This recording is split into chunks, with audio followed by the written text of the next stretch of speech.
Value করে ভর্তি হও সরকারি স্কুলে। কোন ক্লাসে ভর্তি হতে গেলে কত টাকা দিতে হবে তাও স্পষ্ট লেখা, কোনো রাগঢাক নয়। সরকারি স্কুলে একেবারে খুল্লা ডোনেশন চাওয়ার অভিযোগ। অভিভাবকদের দাবি ডোনেশনের পোশাকি নাম দেওয়া হয়েছে বিল্ডিং ডেভেলপমেন্ট। টাকা দিতে না পারলে তার বিকল্পও আছে। ক্লাস অনুযায়ী 6 থেকে 10 বস্তা সিমেন্ট দিলেই ভর্তি হয়ে যাবে পড়ুয়া। পূর্ব মেদিনীপুরের সরকারি স্কুলের বাইরে এই তালিকা দেখেই চক্ষু চড়ক গাছ অভিভাবকদের। তাদের দাবি, পড়ুয়া যতই মেধাবী হোক, টাকা বা সিমেন্ট দেওয়ার সামর্থ্য না থাকলে সরাসরি দরজা দেখিয়ে দেওয়া হচ্ছে। ভর্তি করতে যাই যেদিনে, সেদিনে বলছে 1,500 টাকা দিতে হবে।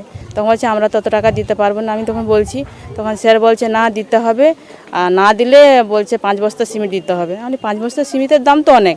তো বলছে না দিতে পারবে তাহলে অন্য স্কুলে ভর্তি করো যেখানে কম রেট নিচ্ছে। আমাকে বলছে আমার ছেলে তো ভালো পড়াশোনা করে, কিন্তু স্কুল এমন চাপ দিচ্ছে, বাধ্যগত লোকের কাছে ধারাবাদ। ছেলে কি মানে পড়া না হয়ে কি বেকার হয়ে যাবে? বাধ্যগত লোকের কাছে ধারাবাদ করে টাকা ভর্তি করেছে। ওখানে যে ভর্তি করেছে তিনি বলতেছে যে এখানে টাকা দিতে হয়, দাও না হলে বাড়ি নিয়ে যাও। পাঁশকুড়ার বিবি হাই স্কুলের বাইরে টাঙানো তালিকায় দেখা যাচ্ছে পঞ্চম ও ষষ্ঠ শ্রেণীতে ভর্তির ফি 700 টাকা, আর বিল্ডিং ডোনেশন বাবদ দিতে হবে আরও 800 টাকা। সপ্তম ও অষ্টম শ্রেণীর ক্ষেত্রে ভর্তির ফি 800 টাকা। এই দুই শ্রেণীর জন্য বিল্ডিং ডোনেশন ধার্য করা হয়েছে 1200 টাকা। যত উঁচু ক্লাস এই অঙ্কটা আরও বেশি। আবার র্যাঙ্কের ভিত্তিতেও টাকার অঙ্কের পার্থক্য আছে। নবম শ্রেণীতে যে পড়ুয়ারা 1 থেকে 10-এর মধ্যে রয়েছে তাদের ক্ষেত্রে ফি 800 টাকা, আর বিল্ডিং ডোনেশন 1200 টাকা। যে পড়ুয়াদের র্যাঙ্ক 11 থেকে 20-এর মধ্যে তাদের ক্ষেত্রে ফি 1 থাকলেও বিল্ডিং ডোনেশন বেড়ে হয়ে গেছে 1500 টাকা। দশম শ্রেণীর ক্ষেত্রে 21 থেকে 30 অব্দি র্যাঙ্ক হোল্ডারদের জন্য বিল্ডিং ডোনেশন 1800 টাকা অথবা 6 ব্যাগ সিমেন্ট। আর এই শ্রেণীরই একটু পেছনের দিকে যাদের র্যাঙ্ক, তাদের জন্য ধার্য করা হয়েছে 2000 টাকা অথবা 8 ব্যাগ সিমেন্ট। আর একদম শেষ দিকে যাদের র্যাঙ্ক, তাদেরকে ভর্তি হতে গেলে বিল্ডিং ডোনেশন বাবদ দিতে হবে 3000 টাকা অথবা 10 ব্যাগ সিমেন্ট। আমরা কোনো কিছু জোর করে চাপিয়ে দিচ্ছি না। 240 টাকা যেটা সরকারি, যেটা ধার্য করা হয়েছে ওটাই আমরা নিচ্ছি। ওর বাইরে খুশি হয়ে যা দেয় তা আমরা নেই।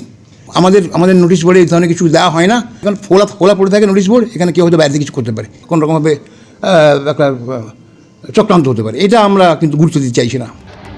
অনেকে বলছেন স্কুলে ভর্তির জন্য এক এবং একমাত্র মাপকাঠি তো হওয়া উচিত মেধা, কিন্তু ডোনেশন বা সিমেন্ট দেওয়ার সামর্থ্য না থাকায় যদি মেধাবী পড়ুয়ারাও স্কুলে ভর্তি হতে না পারে, তার থেকে দুর্ভাগ্যের আর কি হতে পারে?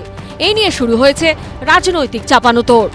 তৃণমূল পরিচালিত বোর্ড এটি মাস্টারমশাইকে ব্যবহার করে ভর্তি ফি নামের পয়সাটা তুলছে। শিক্ষা প্রতিষ্ঠানকে ব্যবহার করে একটি কাটমানি তোলার একটি নতুন পন্থা নতুন করে বের করেছে। ভর্তি ফিটা 240-এর 240ই রেখেছি, কিন্তু অ্যাকোমোডেশন ফি করা হয়েছে যেটা 7000-তে, সেটা কোনো গার্ডিয়ান দিতে পারেন, নাও দিতে পারেন। যেমন অনেকে দিয়েছেন, আবার অনেকে ফ্রিতে অ্যাডমিশনও হয়েছে। 500-700 টাকা করা আর 1500 করা, এবার এটা অতিরিক্ত হয়েছে। বিজেপির নাম নিশান এখানে আছে বলে আর তার উত্তর দেওয়ার মনে করিনি। আমরা দেখব জনগণের কথা। ডিআই এর বক্তব্য, ইতিমধ্যে শিক্ষকদের সঙ্গে কথা বলা হয়েছে। ডেভেলপমেন্ট ফি বাবদ এভাবে টাকা নেওয়া যায় না, কিন্তু যে অভিভাবকদের ধার দেনা করে টাকা জোগাড় করতে হয়েছে তারা কি টাকা ফেরত পাবেন? টাকা দিতে না পারায় কেউ ভর্তি হতে না পেরে থাকলে এরপর কি তাদের ভর্তির ব্যবস্থা করা হবে? প্রশ্ন সেটাই। বিটন চক্রবর্তীর রিপোর্ট, এবিপি আনন্দ।